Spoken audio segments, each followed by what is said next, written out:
It's all about speed. It's all about who can adjust to this new time control, this new time format. And 2 points for the winner in the blitz or in the tiebreaks, 1 point for the loser overall. And here we go. Here we go. It's a King's Pawn opening from Anish Giri. No more English opening, and it's the Sicilian instead. This is very standard stuff. This is the opening repertoire that Carlsen was relying upon in the 2018 World Championship against Caruana. So lots of trades early on. Now Black's Queen coming out, putting some pressure on White's Knight in the middle of the board. Now, okay, White coming up with a temporary piece sacrifice. Magnus raising his eyebrows. The White Bishop there is attacked. So if Black's Knight was captured, White's light square Bishop would have dropped off. Anish Giri, he must have hit Magnus Carlsen with this opening surprise. The world champion slightly frowning. He's confused. Black is a piece up, but he can't preserve his piece. Black's extra knight in the middle of the board will drop next. If it moves, then the Black Queen would fall prey to White's dark square Bishop. So that's a pin, and quite an annoying one for Magnus to face. And this line has actually been played before in 2000 between Daniel Campora and an internet, I think, Grandmaster Hatan Batar from Mongolia, I think. Yeah. So strong players. Very strong players. Okay, and in that particular game, Black responded with supporting the knight with a pawn. Okay, so Black's e-pawn can push forward and defend the knight in the centre. That won't preserve the knight long term, but it does cling on one more move to that knight. So maybe you can take advantage of that move. What is Magnus doing with his mouse? He hasn't clicked on any squares. He hasn't clicked on any pieces yet. He's about to give up his queen. Is that right? Oh my God, Magnus Carlsen has just given up his queen. What? He's going to get 3 pieces in return. But look at this. The Black Knight, I said it was pinned. It cannot move. It stepped back, capturing a bishop. And then White's bishop took a queen. Right now, it's a crazy imbalance. White has a queen.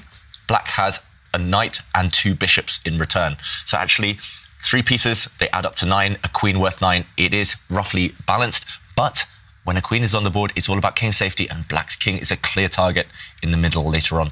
Yeah, and I have to say one thing as well. It's all about how those 3 pieces can coordinate. If they cannot coordinate in a good way, don't ever sacrifice your queen. They're all asleep, Black's pieces. Exactly. We should mention as well, White cannot take Black's knight right now on that left side with a pawn, because then Black's rook in the corner would come down and take White's rook. So there's another pin on this A line. Black, his knight will survive. But Magnus Carlsen, I've played him before many times at Blitz. If you give him an artistic choice, he'll go for it, especially in the Blitz games. But it's extremely risky from the world champion. He's really gambling at this early stage. Like Jovanka says, it's all about coordination, piece coordination. But right now, Black is a mile away, an age away from coordinating his pieces. The first move that I would consider is this move that Anish has just played, and entice the knight to step backwards and then start moving forwards. And Anish is he's reading my mind. This is what I want to do. Yeah, and there we saw Magnus, he almost pre-moved retreating his knight because he's also reading Anish's mind, your mind, Jovanka. He's expecting these moves, and Magnus is about to move his central knight in front of the Black King out of the way. He's clicked on that piece. Which way is he going to go with that knight, though? Yeah, he's danced around too long already with the Black Knights. It's really scary for the world champion. The Black Bishops, they are the problem pieces. They are yet to enter the battle. Okay, and Anish Giri driving the knight backwards, attacking it, and the knight has a big problem. It has to move to the edge of the board.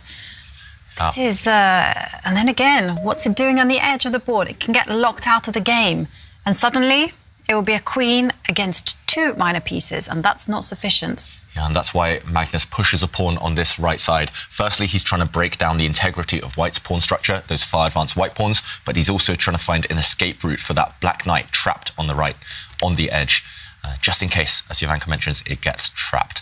So he's trying to open up his Black Rook as well. I think he's committed now, Magnus Carlsen. The Black King is too far away from castling. It needs to stay in the centre. It needs to hide in plain sight. And after a trade of pawns, Black's Rook has opened up. Look at the evaluation bar, yet to settle down, yet to make up its mind. The reason I don't like this at all from Anish Giri is because Black is now maybe got a target. Black is going to try and attack the White King.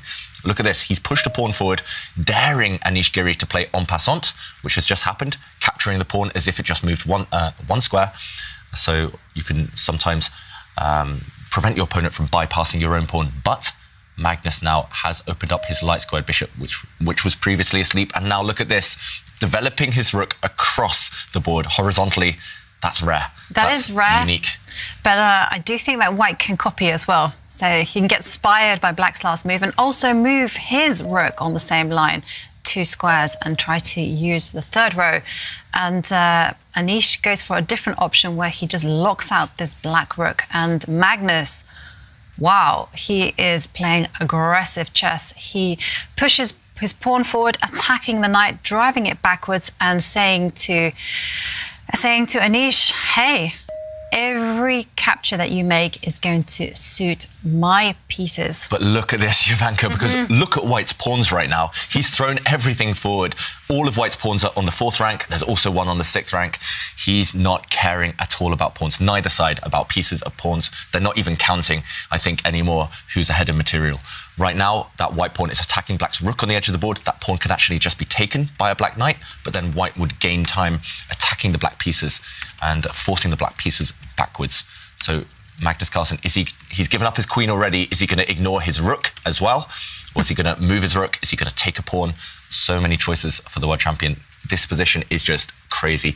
I think even in the 2 players' minds, they are not sure who has the advantage. I'm definitely not sure. The evaluation bar is definitely not sure.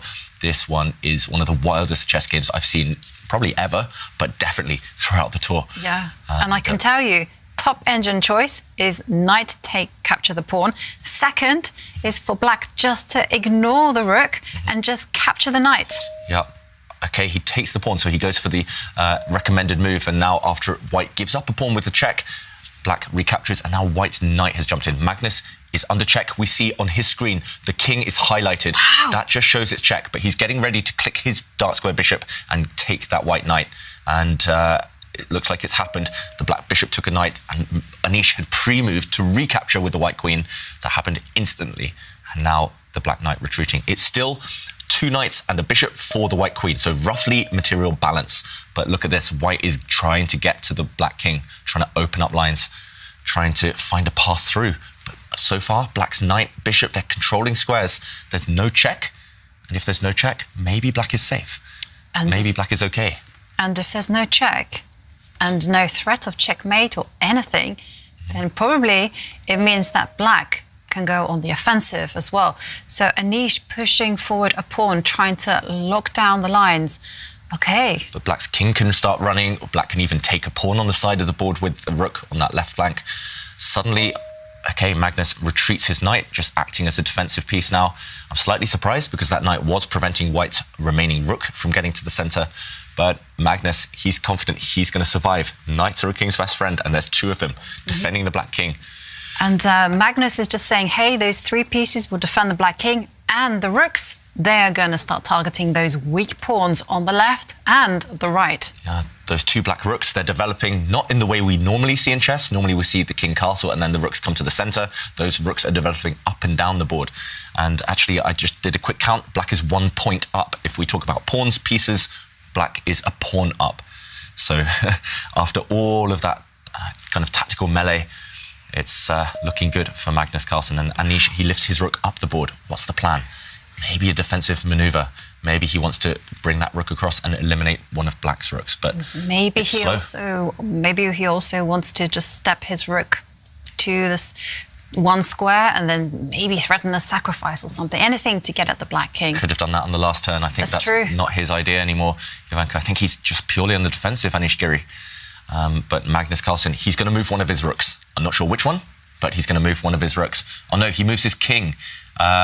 There we go, just looking on the screen. He dragged his king to the side there, away to safety. And now there's danger on the board because the black rook is threatening to attack the queen. And that's why Anish gives a check, which is promptly intercepted by the knight. But look at the black king, safe as the proverbial houses. Yeah, so Anish there, he's about to capture a pawn. He's pausing, he's changing his mind.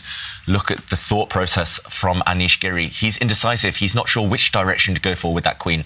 If it can't break through to the black king, then what to do? Is he going to step back and take a pawn? No, he's changed his mind. He's going to bring his rook up the board. Is he going to challenge black's rook at the top there? He is. Will we see a rook trade now? This is how difficult the position is. Even at these top players in blitz, they're not able to trust their instincts. It's all about calculation. And the rooks are off, and now the queen will capture... No, the queen cannot capture the pawn at all. No, because, of course, black will also go and capture the pawn that is up for grabs, and suddenly... Black's rook is amazing. The knight that is sitting next to the king is an aggressive piece. So the white queen is forced into a defensive role. And the problem as well is that the queen and the rook are forced to defend pawns. And, okay, wow, I was about to say Anish Giri, he's banking on the fact that Magnus Carlsen's pieces, the knights and bishop, are tied down defending their king, but Magnus gives up a pawn. He's definitely not materialistic. He gives up a pawn in order to activate the black bishop, and Anish there gesturing, looking frustrated, leaning back. Suddenly the black pieces are coming to life. Black's rook and bishop are teaming up against the same pawn. White's rook is a bit stuck. No targets. White's queen... Yeah, that's why a queen is actually worth the same as 3 pieces. But the problem is there's 3 of them. And if they coordinate, if they defend each other, just the fact there are more pieces to attack with can be decisive. So, okay, all the pawns disappearing on that left half. What a game. You're right, Kaya. Black's rook is now about to come across, maybe deliver a check. Black can take white's central pawn with his knight. And the 3 pieces, untouchable. Yeah. The 3 musketeers. Yeah, exactly. Totally. And the rook is just there. Its sole job on the board is just to gobble up the pawns. So Anish dropping to nearly under a minute left on his clock. Yeah, both players now around the minute mark. And the clock situation is not in either player's favour, but it's definitely Magnus Carlsen's favour on the board. And it's going to be difficult when you're facing a queen. There's always traps, there's always tricks. That's why he steps back. Look at those black pieces. Literally every single piece defends another piece. And, okay, Anish Giri, meanwhile, he's got fewer pieces to play with. So he uses the white king. I mean, this game, I'm going to go back and study it for hours, I think. Just so much to think about. Okay, the black bishop now attacking white's rook, breaking a bit of coordination with the pieces, but nope, the bishop is replaced on its previous square by black's rook. And that black rook, it's going to relocate itself 2 squares further down the board. It's going to go towards the white king. Yep, protecting the bishop, and at the same time, like David said, heading at the white king. Yeah, it's going to swing across the board, that black rook, and again, supreme blitz strategy. This is why Magnus Carlsen is the best blitz player in the world, always defending his pieces. He doesn't care that he has no queen, he's just defending everything. Look at this, bishop steps back. He's still created this nice little cozy home for the black king. I mean, that's the safest king I've ever seen, even though it's being stared at by white's queen, even though it's being stared at by white's rook. Yeah. That king is super safe. It's incredibly safe. And also, Magnus just limiting all risk whatsoever. He just dropped his bishop back to protect his pawn. Okay, so check, and Anish just cannot do a thing. You know, now another pawn drops off the board. Yeah, black's rook has gobbled up all the pawns, and black now is 2 points up, 2 clear pawns. All black needs to do is start going for the white king, I feel. Once the black pieces coordinate, it's going to be checkmate. Maybe we'll see checkmate coming. The black pawn can push forward to attack the white queen. Okay, Magnus just steps back with his rook. Deadly threat now of checking the white king from the front with the black rook. Also, for black's knight to jump in towards the white king, it's game over, I think. That white king is doomed. There's going to be no way to save this game. Magnus just needs the finishing touches now. The black knight can come into the attack. Yeah, I was going to say the black knight, but Magnus says, OK, it's fine. I can just push my pawn. And again, every single one of Magnus's pieces are protected. Yeah, it's as if the black king has got all his clothes on. The white king, look at it. It's naked. It has no protectors, no defenders around it. It's feeling really vulnerable right now. And the white queen has found a safe square, but not for long. No. Black's rook can give a check here in 2 different ways, 2 different directions. He steps back, just again, protecting everything, over-protecting everything, just in case. And well, Magnus is just really perfecting the art of, I was going to say suffering, making his opponent suffer. And look at this black pawn, this lone black pawn. The pieces are all perfectly placed for black, so use your pawns now to create the threats. And white just trying to get to the black king, but nothing Anish can do here. Black's king is too safe. And okay, 1 threat on the board. White's queen is trying to take that black rook because there was a pin. It was undefended, so Magnus again defends everything. He defends his black rook and he attacks white's rook, gaining time. And now the knights finally start to mobilize. They've protected each other for so long, but they will finish off this game. And here it comes. The pawn is closing in on its destination. And another check. And just look how this is just an exercise in dominance. Now it's a queen on the board, and that's it. Game over. Magnus Carlsen wins the first tiebreak.